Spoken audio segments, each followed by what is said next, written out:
But first, how women are missing out if they work in the city. A new report by a recruitment firm has shown women are way behind men when it comes to getting city bonuses. The survey found women working in the city are expecting an average bonus of just over £16,000. For men, that figure is more than double at £32,800. And it's not just city bonuses where it's an issue. Women in London across all sectors earn 16.3% less than the men. Well, to discuss the gender pay gap, I'm joined by Karen Blackett, the Chief Executive and soon-to-be Chairwoman of Mediacom, the UK's biggest media agency, and Kate Andrews from the Adam Smith Institute, the independent think tank. Thank you both for talking to me this evening. Kate, if I can start with you. You have written before about the gender pay gap being a myth. Why?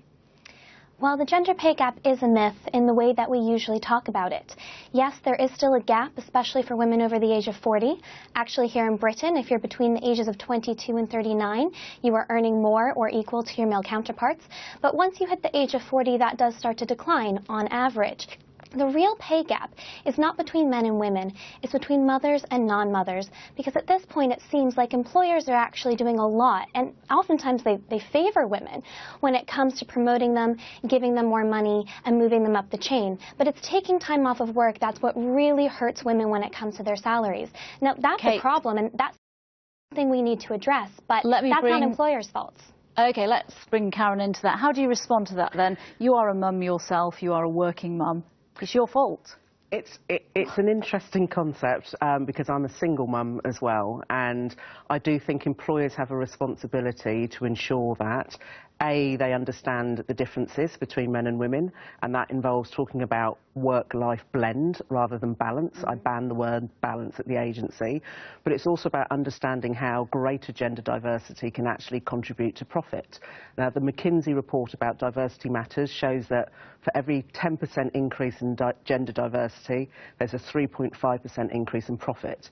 And people should be judged on output, not on gender. But what about Kate's specific point that it's not the businesses that are at fault here, it's the women for taking time off work to have their children, then they return, they might want flexible hours, part-time working? Again, I still think it should be based on output, because I think somebody's lifestyle choice, whether or not they decide to have a family or whether or not it's about caring for elderly parents, it's about your performance at work.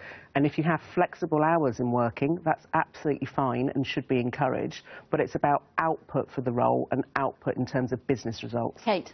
Can I quickly flag up that at no point did I say that women are at fault for this?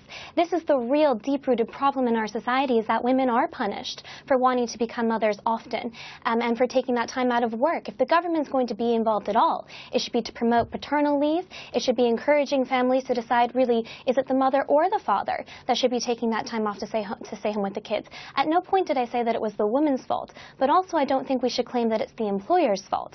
Let's take the study out today. Study out today is comparing jobs in the city that can't be compared. The study itself recognizes that a lot of women go into HR jobs and management jobs because they're slightly easier and they are more flexible. You can't compare those bonuses to financial bonuses. Bonus culture. Sorry to interrupt there, Kate. Okay. Is that a fair point, that we're looking at jobs that aren't like for like in this situation?